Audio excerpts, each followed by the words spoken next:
Que Dieu nous bénisse. Et nous sommes à la date ce matin du 10e mois 2015. Nous sommes ici en Espagne, mais plus précisément en Aragon, à Saragossa. Et vous savez que Saragossa est une ville idolâtre. Saragossa est une ville idolâtre. C'est pourquoi ce matin, en cette période-là, nous allons parler de l'idolâtrie. Vous voyez, cette semaine, les gens sont venus de partout, ici à Saragossa, pour la fête de Pilar. Et en ce qui constitue la fête de Pilar, nous allons voir ce matin qu'est-ce que la Bible dit de ces cas pareils. Et ce qu'il va nous donner clairement la position de Saragossa par rapport à l'idolâtrie. Notre thème de ce matin, c'est l'idolâtrie. Nous allons parler de l'idolâtrie. Ce sujet est très important. C'est très important parce qu'il y a aujourd'hui un risque de banaliser et d'accepter l'idolâtrie. Dans certains milieux chrétiens, même charismatique, qui devient très inquiétant dans ce domaine-là de l'idolâtrie. Et si la Bible ne nous éclaire pas, nous allons continuer notre vie dans l'idolâtrie, mais soit on est conscient, soit on le fait par manque de conscience. La Bible parle de l'idolâtrie. Mais la Bible aussi, la Bible est la parole inspirée de Dieu. Et la Bible inspirée de la parole de Dieu, son but étant de mettre les chrétiens en garde contre un péché qui est appelé une abomination aux yeux de Dieu, reste pour le chrétien le seul moyen de s'en sortir.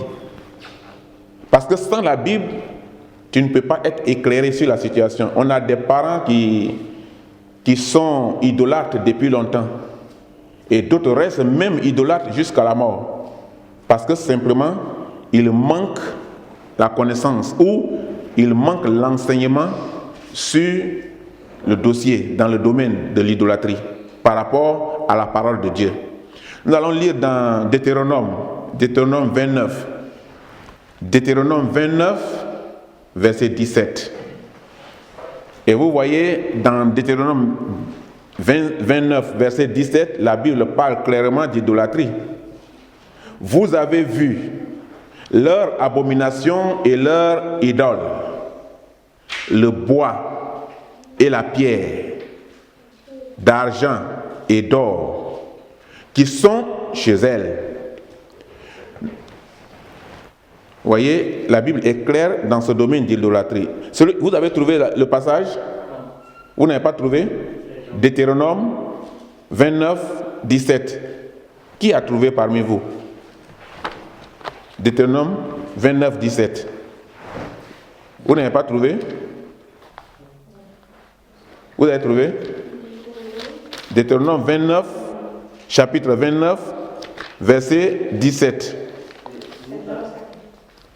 Vous avez vu les abominations et les idoles, les bois et les pierres, l'argent et l'or, qui sont chez elles. Voilà. Donc, c'est ce que dit ce passage. Et nous ne sommes pas toujours suffisamment conscients de la gravité de l'idolâtrie. Nous ne sommes pas conscients. L'idolâtrie, c'est grave. Mais nous ne sommes pas conscients de la gravité de l'idolâtrie. Et certains ne savent même pas ce qu'est véritablement une idole. C'est-à-dire qu'ils utilisent sans connaître sa position. Ils ne savent pas. Ils ne savent même pas quand on parle d'idole, ils ne savent même pas ce que c'est qu'une idole. Pour parler de la pratique. Mais il y a la pratique, les pratiques idolâtres. L'idolâtrie concerne une représentation visible. Une représentation visible ou un sentiment caché dans le cœur de l'homme. Et elle n'en est pas moins coupable que les autres péchés. Quand on est idolâtre, devant Dieu, c'est une abomination. C'est qu'on est souillé. Parce qu'on ne peut pas adorer en même temps Dieu et en même temps les idoles. Il y a une différence entre Dieu et les idoles. Dieu est un Dieu. Et l'idole est une idole. Donc on ne peut pas comparer l'idole à Dieu et Dieu à l'idole. Donc les pratiques sont différentes. Des gens religieux pensent et disent qu'une image ou une statue n'est pas vraiment une idole, mais un simple support. Mais si Dieu nous dit que je vous tiendrai par la main triomphante, et quand même vous marchez dans l'ombre de la vallée de la mort, et que ce Dieu qui nous fait cette promesse, nous le comparons à une idole et nous trouvons comme support, l'idole comme support, mais c'est que Dieu n'est plus notre support. Parce qu'il faut se confier à l'un des deux. Soit on se confie à Dieu et on prend Dieu comme notre support, ou on se confie à l'idole et on prend l'idole comme notre support. Parce que ceux-là, ils prennent l'idole comme leur support pour aider à la prière. Et que ceux que l'on prie à ceux-là parce que c'est visible, parce que tu les vois, et tu minimises Dieu, ou alors tu compares ceux-là à Dieu, c'est que tu es en train de te tromper. Mais ceux qui croient en ces choses, ils pensent que c'est un support qui va les aider dans la prière et qui va les emmener à rencontrer Dieu par ce canal-là. Or, pour définir l'idolâtrie, nos conceptions personnelles, religieuses ou philosophiques n'ont aucune valeur. Parce que si tu es philosophe par rapport à la parole de Dieu, mais ta philosophie ne peut pas te servir. Ta philosophie ne peut pas être utile pour te sortir de là. C'est des conceptions personnelles, c'est des conceptions religieuses. Et des conceptions personnelles, religieuses et philosophiques n'ont aucune valeur devant Dieu. Seul compte ce que Dieu dit dans sa parole écrite et inspirée de la Bible. Seul. Si réellement tu crois en la Bible et que tu lis régulièrement la Bible, tu verras que c'est dans ces derniers temps-là, toutes les écritures de la Bible sont en train de se réaliser. Si tu lis la Bible, si tu comprends ce que dit la Bible, le contenu, tout se réalise actuellement. Parce que tout est inspiré de la parole de Dieu. L'autorité souveraine et éternelle en matière de foi, c'est Dieu. Ce n'est pas idole. C'est Dieu, un point, un trait. Quelle que soit la force ou la valeur de l'idole qu'on te donne, ce n'est pas nouveau. L'idole se trouve parmi les chrétiens et les non-chrétiens il y a longtemps. Ce combat-là existe là. Et c'est ce que Satan utilise pour maintenir des gens dans la tradition et les séparer de Dieu. Dieu interdit justement de faire des représentations qui servaient ou qui serviraient à un culte. Parce que tu ne peux pas servir Dieu par une représentation. On sert Dieu en direct. Moïse a vu Dieu en direct et non par la représentation de quelqu'un ou de quelque chose. Donc le culte que l'homme fait à Dieu doit être un culte direct. Sa prière doit s'adresser directement à Dieu.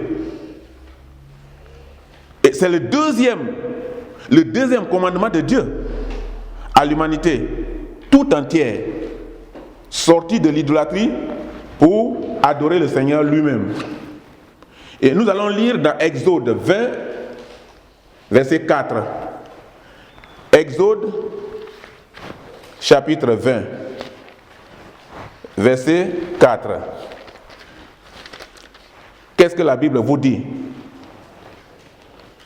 Exode 20, chapitre 20, verset 4. Alors, Dieu prononce. Non, 24. Tu ne te feras point. Tu ne te feras point d'image. Voilà, c'est bon. Donc, voilà ce que dit la Bible. Tu ne te feras point d'image taillée. Et c'est ce que dit la Bible. La Bible est claire. Et aujourd'hui, on voit ça, des images taillées. Et on prend ça comme intermédiaire entre Dieu et nous. La Bible dit, tu ne te feras point d'image taillée, ni de représentation quelconque des choses qui sont en haut, dans les cieux, qui sont en bas sur la terre, et qui sont dans les eaux plus bas que la terre. C'est ce que le passage nous dit. Dieu veut dire ici qu'il est supérieur à ces choses, c'est lui qui les a créées. Donc si tu veux t'adresser à Dieu par ce canal-là, ça veut dire que Dieu lui-même, il n'est plus considérable. Si tu dois t'adresser à lui en passant par le fétiche, en passant par des bois que quelqu'un a taillé, il t'a donné, des choses auxquelles tu crois, ça veut dire que tu n'es plus en train de t'adresser à Dieu. Dieu est en toi. Et toi, tu es fait à 90% spirituel. Et tu ne peux pas t'adresser à Dieu directement. Et tu t'adresses à Dieu en passant par d'autres choses. Ça, c'était depuis le commencement. Madame Ève, elle a fait. Adam et Ève étaient là. Le serpent est venu. Au lieu de prendre ses ordres de Dieu, elle a pris ses ordres du serpent. Et c'est devenu une contradiction. Aujourd'hui, nous souffrons. Quand nous voyons le verset 5 de ce même chapitre, tu ne te prosterneras point devant elle, et tu ne le serviras point. L'idolâtrie est très grave, mes bien-aimés. L'idolâtrie est très grave. L'idolâtrie est très grave pour plusieurs raisons, mes bien-aimés. Quand on est idolâtre, c'est des risques dans notre vie. L'idolâtrie a bien des risques. Parce que elle est un outrage à Dieu, l'idolâtrie. Le Dieu, le Créateur, je ne parle pas le Dieu qui est fabriqué des mains d'hommes. Dieu, le Créateur du ciel et de la terre, qui est esprit invisible. C'est de ce Dieu que je parle. Le seul vrai Dieu. De qui dépend ton souffle? C'est de lui que je parle. C'est de lui que la Bible parle. Il a un seul Dieu duquel dépend ton souffle. C'est celui-là qui a la possibilité de donner et qui a la possibilité de reprendre. C'est celui-là qui donne la naissance. C'est celui-là qui reprend encore la vie. C'est de ce Dieu-là qu'on parle. On ne parle pas de Dieu d'idole. On ne parle pas de pierre taillée. On parle de Dieu qui détient le souffle de l'humanité, qui a la capacité d'augmenter les jours. Si tu as un problème, mets-toi à genoux. Adresse-toi à Dieu, sans intermédiaire, sans passer par quelque chose, sans mettre quelque chose entre Dieu et toi. Il ne faut pas prier quelque chose pour dire, il faut parler à Dieu. Ça là, il ne peut pas parler à Dieu. C'est une idole. Celui qui peut parler à Dieu, c'est toi.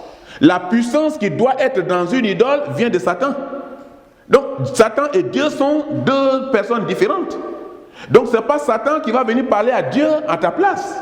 C'est toi qui dois te mettre à genoux et qui dois t'adresser à Dieu. L'idole, elle est une injustice. Injustice des hommes qui retiennent injustement la vérité captive.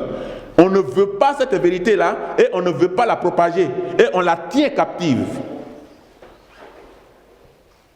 Ils ont changé Ils ont changé la gloire de Dieu incorruptible en image représentant l'homme corruptible. Quelqu'un qui devait s'adresser à Dieu. Dieu qui est puissant. Maintenant, qu'est-ce qu'il fait? Il veut maintenant s'adresser à Dieu par le pouvoir d'un homme. Mais l'homme a été séparé du pouvoir de Dieu depuis le jardin d'Éden. Quand on a eu échec, quand Dieu nous a donné une autorité pour gouverner, et le premier gouvernement de l'homme a été un échec. Et c'est à cet homme-là qu'on veut maintenant qu'il fabrique quelque chose pour qu'à cette chose-là on parle, pour que cette chose parle à Dieu. L'idole. L'idole, elle, est un culte mensonger. Un culte mensonger qui entraîne ceux qui la pratiquent vers une piété qui peut être sincère. C'est-à-dire que la personne croit sérieusement en cette idole-là. Ça peut être sincère. Il croit. Il croit sincèrement que sa vie est là. Mais en réalité, est superstitieuse et vaine. Vois Jérémie 16, 19. Quand tu vois dans Jérémie 16, verset 19, la Bible parle de ça. Tout est écrit dans la Bible. Jérémie chapitre 16, verset 19. Jérémie chapitre 16, verset 19, la Bible dit quoi?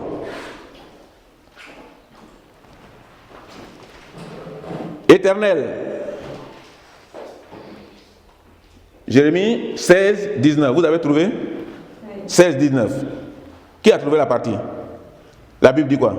Éternel, ma force et mon appui, mon refuge au jour de la détresse. Les nations viendront à toi des extrémités de la terre.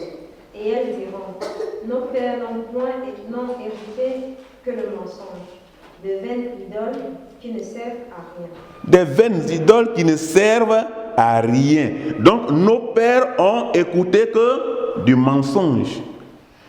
Et ça, il y a des prédicateurs de Satan qui continuent de gagner l'homme.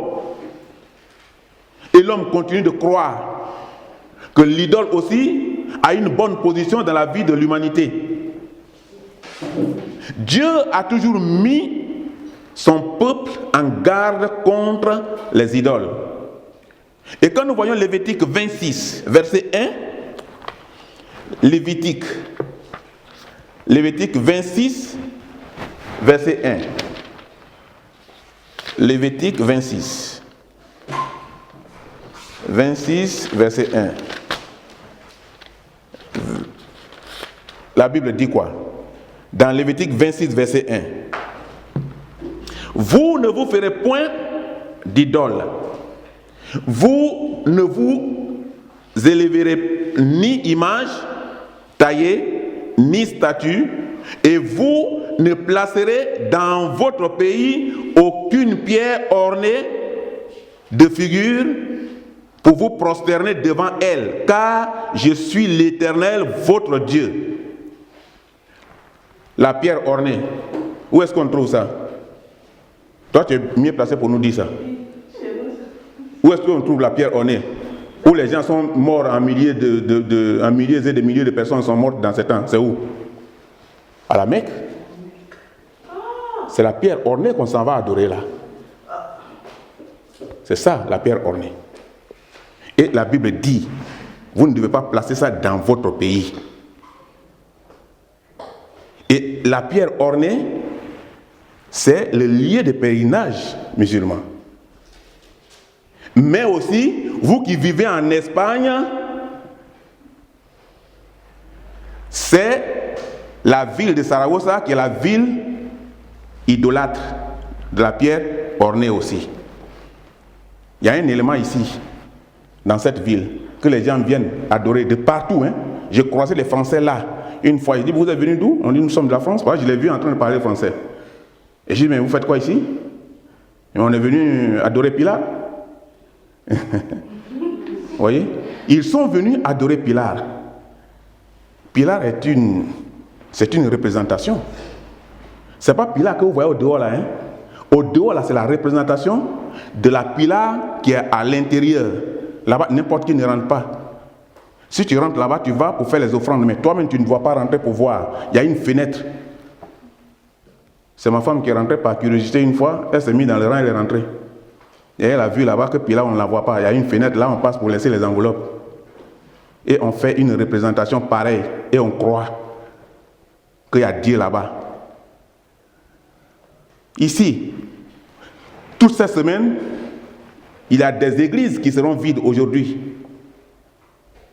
Parce que tout s'oriente vers l'adoration de Pilar.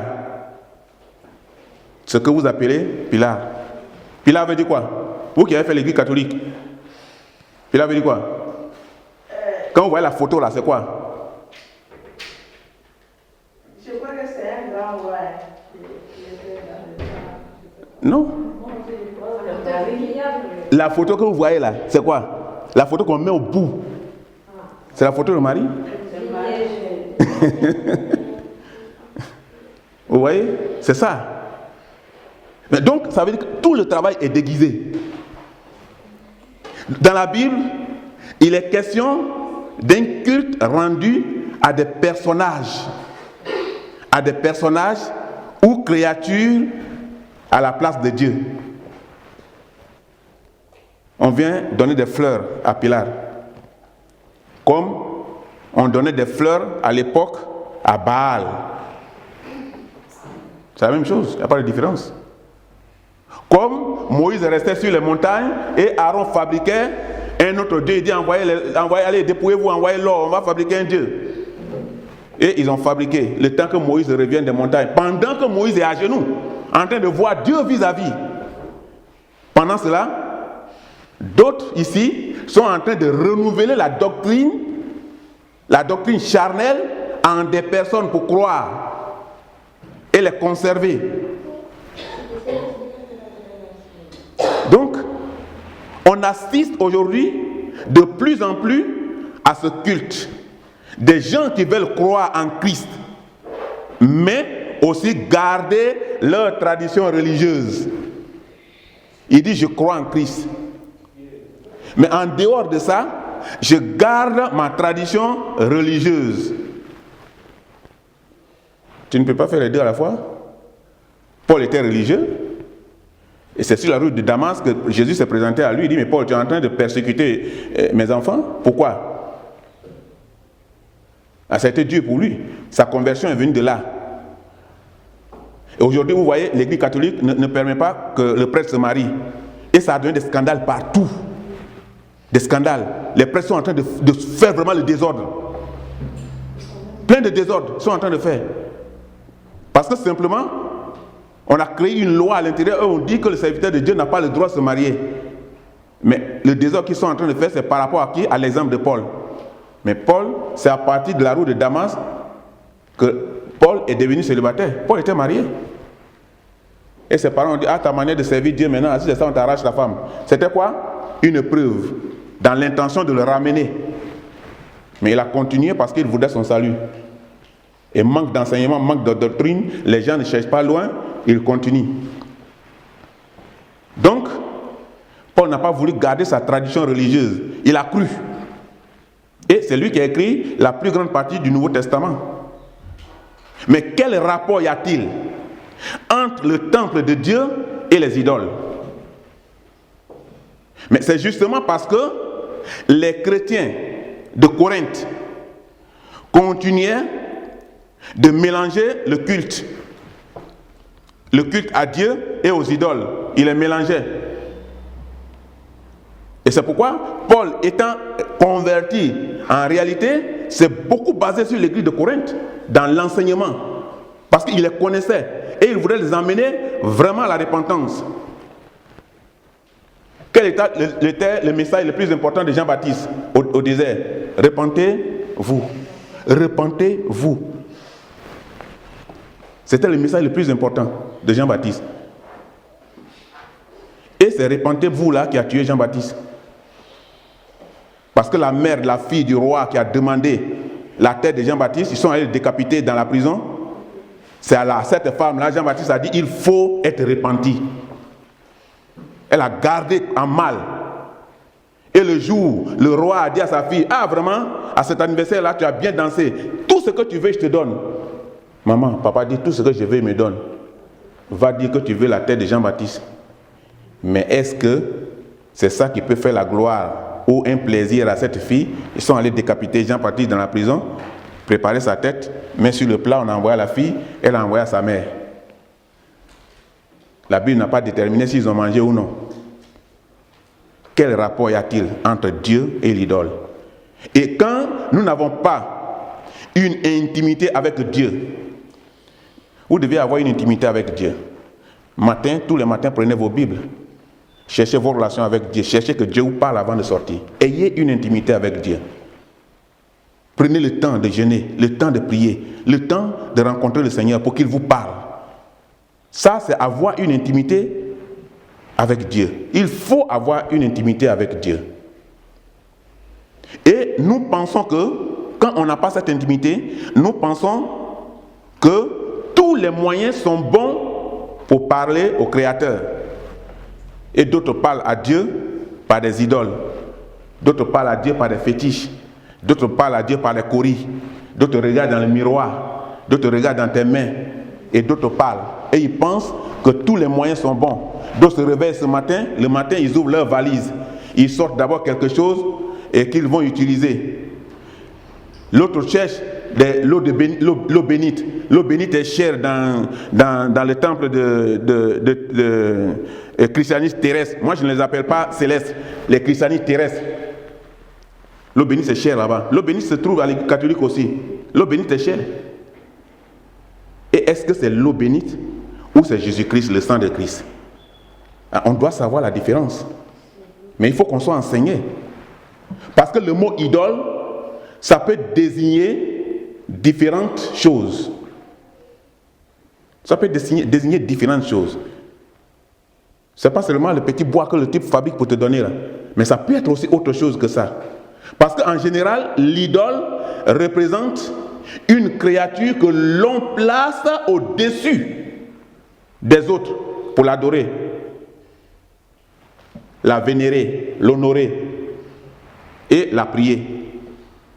Quand vous avez ça chez vous, vous inclinez devant cette chose-là et vous priez et vous dites ça peut m'aider, ça peut me soutenir, ça peut me supporter, c'est mon support. J'ai cru en ça. C'est une idole. Tout ce que vous mettez comme supérieur, c'est ça l'idole. Parce que cela peut être un personnage religieux important, comme le prophète de l'islam, Mahomet. C'est une personne, mais c'est un personnage très considérable. Et c'est devant lequel des multitudes de personnes se déplacent dans tous les pays pour aller s'agenouiller devant son tombeau. Donc, ça peut être comme Mahomet, dont le tombeau est un lieu de pèlerinage aujourd'hui. Quasiment obligé, si tu es musulman. Et dès que tu arrives là-bas, que tu retournes, ça veut dire que tu as tout fait dans ton pouvoir de la religion. Parce que tu as été sur le lieu de la tombe.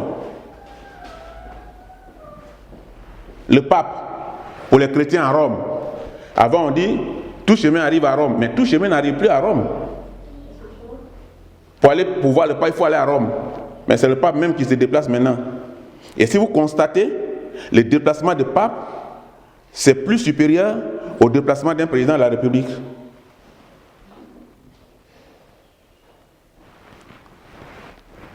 Donc, il y a Marie, la mère de Jésus. Donc, tous ces personnages-là, c'est devant lesquels on s'agenouille. Et on les prend comme intermédiaires. Ceux qui vont à Makka vont pour demander l'intervention de Mahomet. Ceux qui s'agenouillent devant Marie, c'est demander l'intervention de Marie. Ceux qui adorent le pape comme le Dieu de la terre, c'est pour demander au pape de parler à Dieu à leur place. Dans le christianisme, il existe une foule de saints, beaucoup de saints et de saintes canonisés, beaucoup, représentés par des images ou des statues devant lesquelles on s'incline et que l'on prie. Certains de ces saints intercesseurs ont leur lieu de pèlerinage très fréquenté. Saint Jean, Saint Pierre, Saint Joseph, Sainte Marie, etc.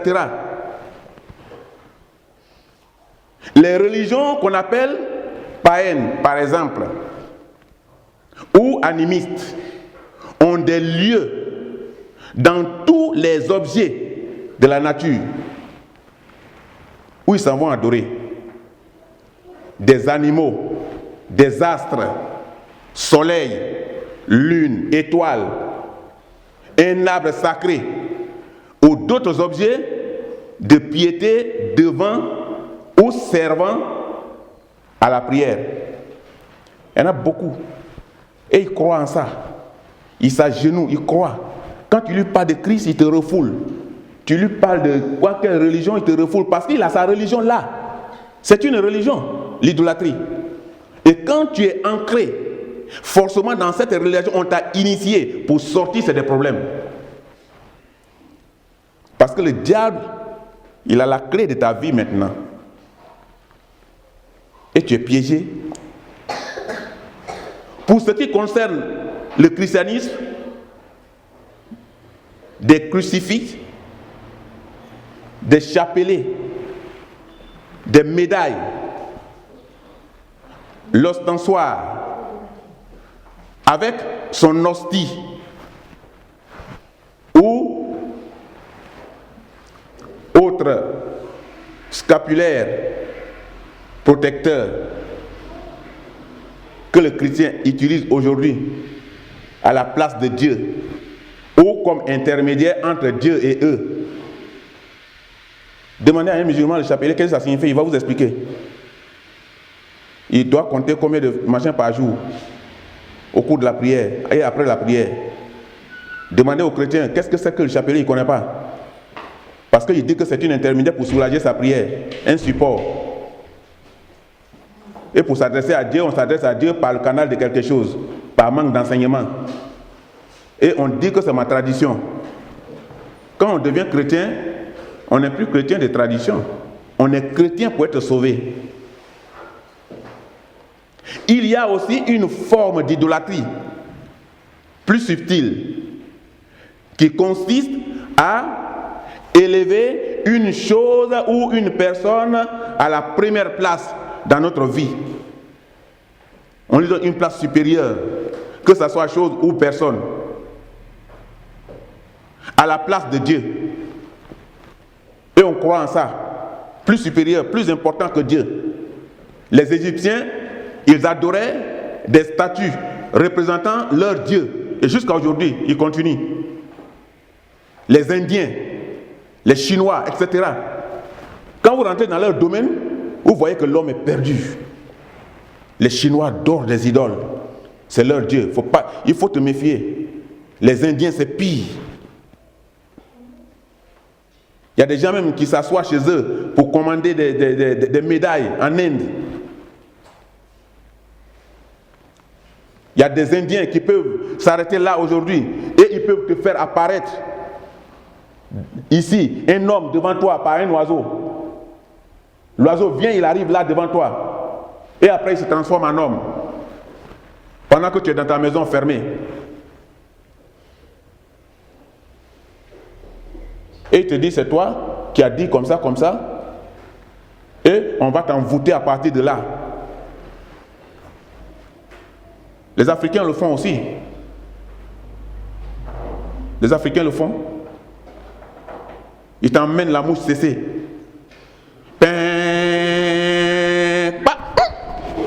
C'est quoi ça? Tu es envoûté. Maladie a commencé. C'est ça qui va te tuer. Africain est fort dans ça. Africain, il faut marcher. On met détective derrière toi quand tu vas en congé. Si tu n'as pas Christ, ta vie est en danger. Ou tu as mis ta chaussure là. On dit à quelqu'un, un enfant, tiens, c'est un franc. Va où il va mettre sa chaussure là. Tu prends un peu de pierre là-bas, tu envoies. Et puis là, on prend. Je connais une femme qui est convertie maintenant. Quand une personne chante, que la personne a bonne voix, elle prend son nom. Elle mélange avec quelque chose, elle met dans une bouteille ferme. Elle met dans termitière. Jeune termitière coupe, elle met dedans. Les termites ferment. C'est fini. Jusqu'à demain, la personne ne parle plus. Je ne peux pas chanter. C'est fini. C'est terminé. Donc, si tu n'as pas Christ, ta vie est en danger. Et ces choses comme ça, ce n'est pas l'intermédiaire de quelque chose qui peut régler. Quand quelqu'un est envoûté, vous n'allez pas le libérer par l'intermédiaire. Vous allez le libérer directement. Seigneur, libère celui-là. C'est ce que Jésus faisait. On le cherchait partout. Et quand on envoie, quand il arrive sur le lieu, il dit, démon sort. Et la personne devient libre. Il ne prend pas, il ne fait pas intermédiaire. Donc, toutes les nations dont il est fait mention dans la Bible avaient des faux dieux, représentés par des images ou des statues sculptées dans le bois ou faites de métal fondu, souvent d'argent et d'or, recouvertes de pierres et d'objets précieux, etc. Et l'homme souffre avec. Adorer Dieu, c'est simple. Rentre dans ta maison, ferme ta porte, mets-toi à genoux. Tu dis, Seigneur, je suis confronté à tes... Vous deviez tout le temps expérimenter le Seigneur. Mets-toi à genoux. On dit l'affaire est grave. Ce que les gens sont en train de dire dehors, même tu entends, oui, l'affaire est grave. C'est grave pour lui, hein? Tu te mets à genoux, tu dis, Seigneur, les hommes disent que l'affaire est grave. Mais tout ce qui est difficile aux hommes est facile à toi. Tout ce qui est impossible aux hommes est possible à toi. Moi, je vais rendre témoignage. Et tu vas voir que ce qu'on dit, c'est grave là. Dieu va l'anéantir, Dieu va l'annuler. Et les gens disent, mais c'est comment pour lui là? Pour toi là, c'est Dieu en direct. C'est Christ. Aujourd'hui, comme autrefois, de nombreux lieux de culte sont remplis d'images, de statues, de représentations, de personnages devant lesquels on se prosterne. Et pas seulement dans les temples, des sectes, comme des bouddhistes, pas seulement là-bas. Quand tu rentres dans le temple des bouddhistes, il y a une grande représentation. Quand tu rentres au groupe Maradi, c'est une grande représentation. Quand tu rentres dans ces sectes-là. Mais maintenant, ce n'est plus seulement dans ces sectes, mais aussi dans les édifices catholiques et orthodoxes. Mais Dieu nous avertit. Avertissement divin contre l'idolâtrie de Dieu. Avertissement de Dieu, le divin, contre de l'humanité contre l'idolâtrie. C'est important. Dès le début, Dieu a mis des hommes en garde contre les idoles. Dès le commencement. Ceux qui les fabriquent et ceux qui s'inclinent devant elles et leurs offrent un culte sont qualifiés de stupides. Tous. C'est la même personne. Qui s'assemble se ressemble. Et qui se ressemble s'assemble. C'est comme ça. Vice versa. Et Dieu parle à son peuple pour ne pas qu'il meure dans ça. Le deuxième condamnation, ou bien le deuxième commandement, est dirigé expressément contre l'idolâtrie. Il interdit de s'incliner devant des images, des sculptures, des statues et des peintures. Il y a des gens qui prennent la peinture, ils te donnent des machins comme ça, c'est des choses que tu crois. Et ça te convainc. L'homme est facile à tomber dans cette situation. Quand on lit par exemple Deutéronome 4, versets 15 à 16, la Bible dit quoi? Dans Deutéronome 4, versets 15 à 16. Puisque vous n'avez vu aucune figure le jour où l'Éternel vous parla du milieu du feu à l'Horeb, veillez attentivement sur vos âmes, de peur que vous ne vous corrompiez et que vous ne vous fassiez aucune image taillée, une représentation de quelques idées, de quelques idoles, la figure d'un homme ou d'une femme. Lisez la partie. Vous avez trouvé Deutéronome 4, 15 à 16. La Bible dit de ne pas vous faire des figures d'un homme ou d'une femme devant lesquelles vous allez vous incliner. Mais est-ce que ce n'est pas ce qu'on fait actuellement? Les idoles, on fabrique des idoles de la figure d'un homme ou de la figure d'une femme et on s'incline devant ça. Et après on dit qu'on est chrétien converti. Aujourd'hui encore, le danger est là. Le danger qui en résulte est que toute personne mal enseignée ou mal endoctrinée, pardonnez-moi, mal enseignée ou mal endoctrinée vit dans la confusion. La doctrine est très importante. L'enseignement est important dans le domaine des chrétiens. Si vous êtes mal enseigné, vous êtes foutu. Si vous êtes mal endoctriné dès le commencement, c'est fini. Pour que vous vous retrouvez maintenant, vous vous reconvertissez, c'est difficile. Il faut mettre beaucoup de moyens, beaucoup de courage derrière vous pour vous enlever dans cette situation. Il y a une confusion dans votre vie. Mais la Bible nous apprend que les premiers disciples, ils refusaient de se compromettre. Ils refusaient de compromettre leur foi avec les cultes idolâtres. Vous avez vu, les rois ont fait venir les serviteurs de Dieu. On dit, c'est vous qui avez refusé d'adorer Baal? Oui. Amenez les gens là dans le feu. On jetait d'autres dans les barriques chaudes d'huile. On jetait d'autres là où se trouvaient des lions. Mais pour que Dieu démontre véritablement qu'il est Dieu, ce n'est pas intermédiaire, c'est entre eux et Lion. Et entre eux et Lion là, jusqu'au jour suivant, le roi il vient, il regarde dedans, ils sont là. Le roi dit, mais comment? Il appelle ses serviteurs, il dit, venez. Ce n'est pas les deux là que vous avez jetés là-bas, ils sont devenus amis de Lion. Pourquoi? Ça, tu n'as jamais vu?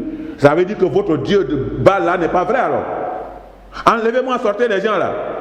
Et il a demandé aux serviteurs de Dieu, vous allez bien? Il dit, mon roi, ne te dérange pas. Tout est parfait ici, on avait Christ. Hein? C'est des choses dures. Mais ce n'est pas par l'intermédiaire de quelqu'un. C'est vis-à-vis, c'est face à face.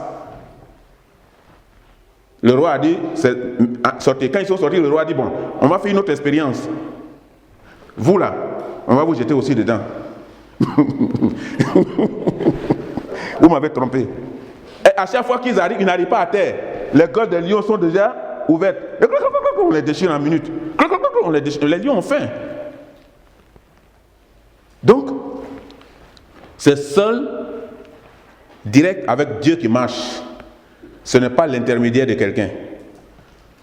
Et c'est ce que la Bible dit, le danger est là. Aujourd'hui encore, on trouve des lieux, les lieux de pèlerinage, ou des images. Et ça, c'est dangereux. Des statues et autres médailles, on trouve encore, qui font l'objet d'un vaste commerce, pour faire rentrer de l'argent dans les caisses de l'église. On fabrique. Vous avez vu les deux cartons qui sont dans le bureau là? Les deux cartons qui sont en image de Marie et son machin là. Vous avez vu ça? Quels sont ceux qui ont envoyé? C'est un Espagnol qui a envoyé ça ici, accompagné de deux Nigériennes. C'était le commerce. C'est ça qu'ils font dans les églises.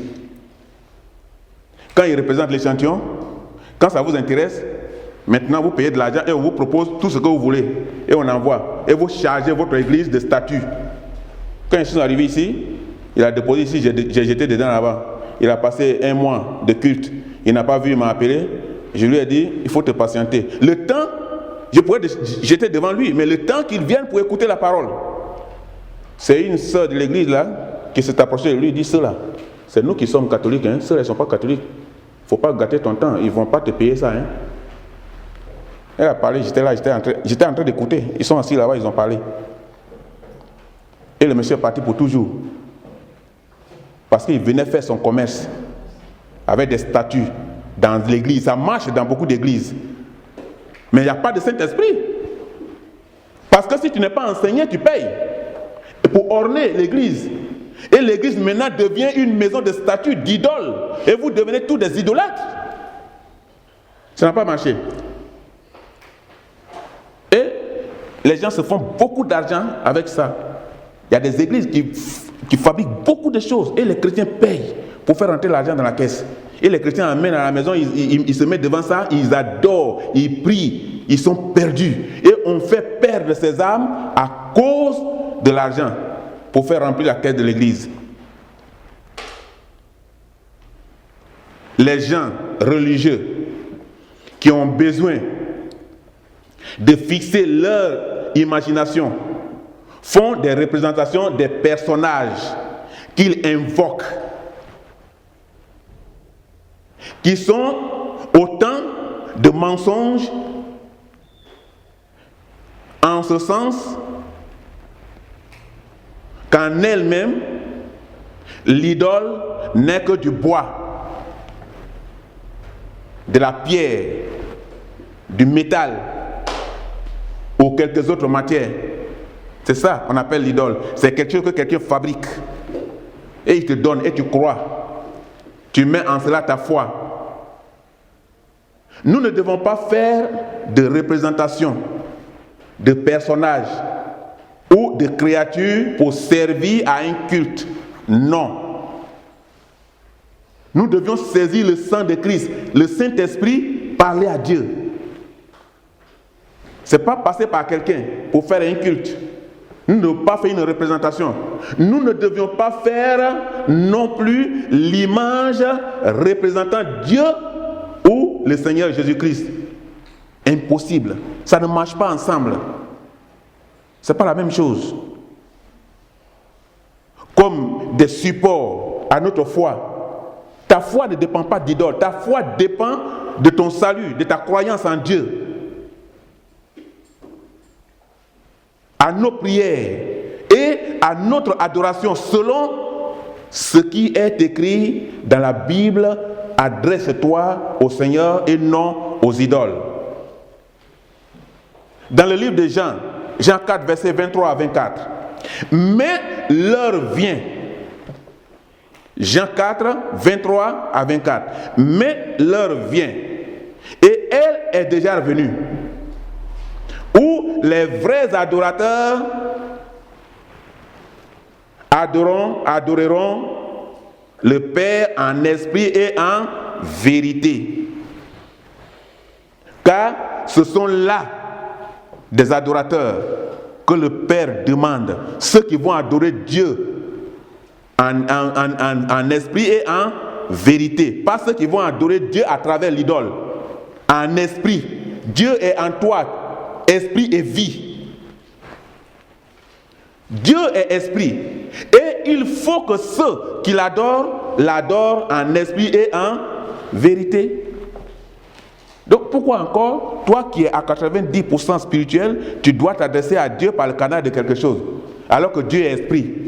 Dieu est en toi, Dieu voit tout, Dieu sait tout, Dieu connaît tout en toi. Se faire également une image mentale de Dieu est aussi de l'idolâtrie. Une idée mentale de Dieu. Car Dieu est adoré en direct et non par l'intermédiaire de quoi ou de qui que ce soit. C'est faire une idée mentale de Dieu en adorant Dieu par le canal de quelque chose. Ça ne marche pas. Dieu ne s'adore pas par un canal. Dieu, on l'adore directement en esprit et en vérité. Supposons que tu es en train de jeûner. Et tu as 3 jours de jeûne, tu as une semaine de jeûne. Pendant que tu es en train de jeûner, tu es en train de parler à Dieu pour la situation pour laquelle tu veux voir Dieu agir. Pendant ce temps, tu as une idole à côté, tu es en train de parler aussi à l'idole. Mais qui des deux va réagir? Et maintenant, si ton problème est résolu, en qui des dieux tu vas donner raison? En qui des deux? Des deux dieux. Mais si nous avons reçu le Saint-Esprit dans notre vie, nous ne devons pas avoir de ces images ou statues ou médaillons représentant des personnes saintes que l'on prie ou auxquelles on attache une valeur protectrice. C'est de l'idolâtrie et de la superstition. C'est dangereux. Ça n'a rien à voir avec le salut. Si quelqu'un a ça chez lui là, il perd son temps, il n'a qu'à jeter. Il n'a qu'à parler à Dieu pour faire une expérience avec Dieu. Moi, ce que j'enseigne, je prends de la Bible. Je n'enseigne pas par le canal de quelqu'un, par le canal de quelque chose. Je lis et j'écris ce que Dieu m'inspire. L'idolâtrie comporte un réel danger spirituel pour l'humanité, tout entière, sans exception. C'est dangereux. Nos parents sont morts dans ça, on a vu tout à l'heure, sans écouter, sans changer. Ils sont morts, les idoles sont restés. Ils ont tout perdu. Ils ont dit, je vais rester dans ma tradition. Tu es resté dans ta tradition idolâtre et tu es mort. Bon, maintenant, quelle est ta position devant le Seigneur? Tout ce que tu as considéré, toutes les choses auxquelles tu as donné la valeur ici sur la terre, reste sur la terre. Et les gens continuent de vivre avec. Pendant que le souffle qui est en toi, Dieu l'a enlevé. L'idolâtrie est une tentation qui est constamment à la porte de l'Église et des chrétiens. Mais on se rend compte après une réelle conversion. C'est après une réelle conversion que tu vois que tu avais perdu tout ton temps. C'est après une réelle conversion que tu vois qu'on t'a endoctriné en faux. C'est après une réelle conversion que tu vois que tu n'étais pas en contact avec Dieu, mais tu étais en contact avec le deuxième ciel. C'est après une réelle conversion. Je ne parle pas de vous confier à un pasteur, de vous confier à un prêtre, de vous confier. Confiez-vous en Jésus-Christ. Et vous allez voir la transformation qu'il peut faire dans votre vie. C'est à partir de cette transformation que vous allez vous ressaisir, que vous allez comprendre réellement qu'on s'adresse à Dieu et Dieu parle. D'autres idoles, nous allons terminer bientôt. Dans 1 Timothée 2, versets 5 à 6, la Bible dit, car il y a un seul Dieu. 1 Timothée 2, 5 à 6. Car il y a un seul Dieu. Et aussi un seul médiateur entre Dieu et les hommes, Jésus-Christ homme, qui s'est donné lui-même en rançon pour tous. En réalité, tout ce qui prend la place de Dieu dans notre cœur est une idole. En dehors de Dieu, tout ce qui prend la place dans notre cœur, c'est une idole. La Bible nous apprend qu'il y a un seul intercesseur qui est Jésus-Christ. Marie, Mahomet et autres personnages ne sont pas des intercesseurs. Ils ont fait quoi pour être intercesseurs? Ils ont donné leur sang? Ils sont intercesseurs par de quoi? Mahomet même, lui-même, il avait 4 femmes ici. Et son oncle ne l'a pas reconnu jusqu'à ce qu'il soit mort. Lisez le Coran, moi j'ai mon Coran. Et lisez aussi la Bible. Et vous allez comparer la vie réelle pour comprendre ce que dit Dieu et qui est Dieu. Ceux-là ne sont pas des intercesseurs. Car celui qui est intercesseur, c'est celui qui est ressuscité. Parmi tous ceux qui sont morts, tous ceux qui se disent représentants de Dieu, ou tous ceux que les gens adorent, qui est mort et il est ressuscité? Dans l'histoire, qui vous avez vu? Personne, si ce n'est pas Jésus-Christ. Donc l'intercesseur, c'est celui qui est ressuscité. C'est celui qui est ressuscité qui est intercesseur, qui est aussi à la droite de Dieu et qui plaide notre cause devant lui. C'est lui. Celui qui plaide ta cause devant Dieu, c'est Christ. C'est le seul qui a annoncé sa mort, qui a annoncé sa résurrection.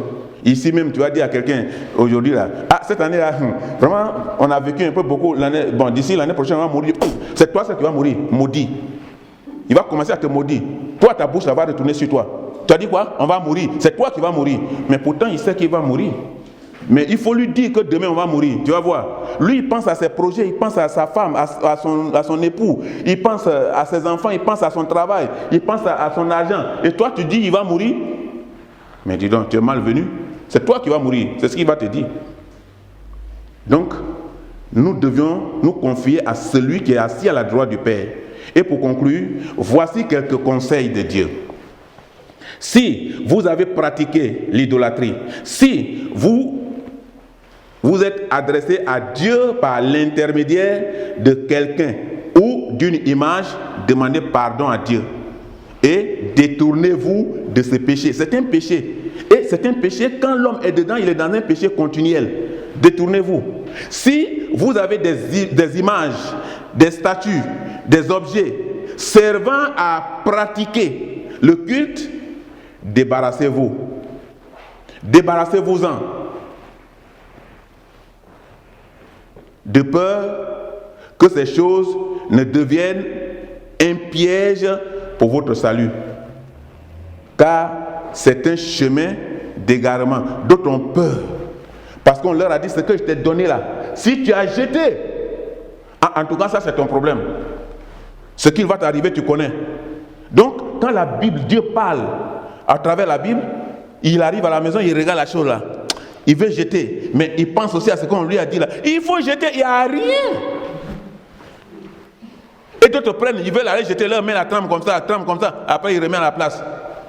Il dit, bon, je vais penser. Il reste dans penser là, il meurt. La chose reste à la maison. On ouvre valise, on voit. On dit, ça c'est quoi? Ceux qui vont prendre, ils prennent avec un bois.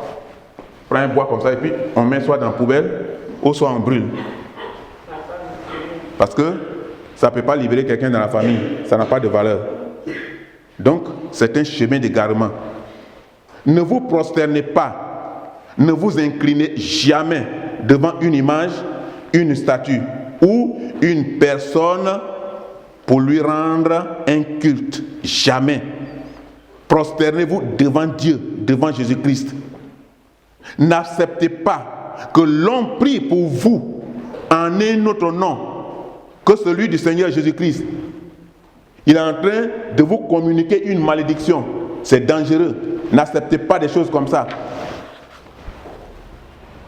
Quand il commence, d'abord même avant de vous laisser que quelqu'un prie pour vous là, faites attention. Il y a des églises où vous allez voir, il y a des pasteurs qui ont des grosses bagues. Quand ils font comme ça, les gens tombent. Vous voyez ça à la télévision là. Jésus a fait terrasser qui par la bague. Si on est disciple de Christ, on doit vivre comme Christ par la foi, libérer quelqu'un par la prière. Conclusion. Ne vous faites surtout pas imposer les mains par une personne qui pratique l'idolâtrie. Ça là, on voit ça beaucoup dans les villages. On dit on va l'initier en vaudou. On va l'initier en telle chose. C'est dangereux. Refusez. Parce que refuser totalement une personne qui pratique l'idolâtrie en prononçant quelques vagues formules souvent magiques sur vous, c'est dangereux. Refusez ça. Parce qu'il est en train de vous communiquer un démon. Vous allez quitter le village, vous allez venir sur ce démon en vous. Et ce démon est en contact avec eux. Et votre maison est envoûtée. Il y a des maisons où on ne dort pas là-bas bien. C'est envoûté. Tous les nuits, c'est vous qui... On dit, mais il y a quoi? Il y a quoi? On te réveille. Non, il n'y a rien. Parce que tu es en train de voir quelque chose que les autres ne voient pas. Parce que la maison est envoûtée. Et souvent, si vous êtes un étranger quelque part, 2 fois, 3 fois, ah, celui-là n'a qu'à partir. De toute façon, il fait là vraiment ça, c'est diable. Et vous êtes remarqué. Il n'y a de salut en aucun autre, car il n'y a sous le ciel aucun autre nom qui ait été donné parmi les hommes par lequel nous devions être sauvés. Il n'y en a pas. Acte 4, 12, c'est ce qu'il nous dit. On s'arrête là aujourd'hui. Si vous avez quelque chose qui vous trouble à la maison, en voulant jeter, ça va vous troubler. Votre esprit sera troublé. Mais jetez. Vous serez troublé pendant 2 jours. Et en priant, Seigneur, j'ai jeté parce que c'est en toi j'ai cru. On m'a dit si j'ai telle chose va m'arriver. 3e jour, vous êtes libérés. Que Dieu vous bénisse.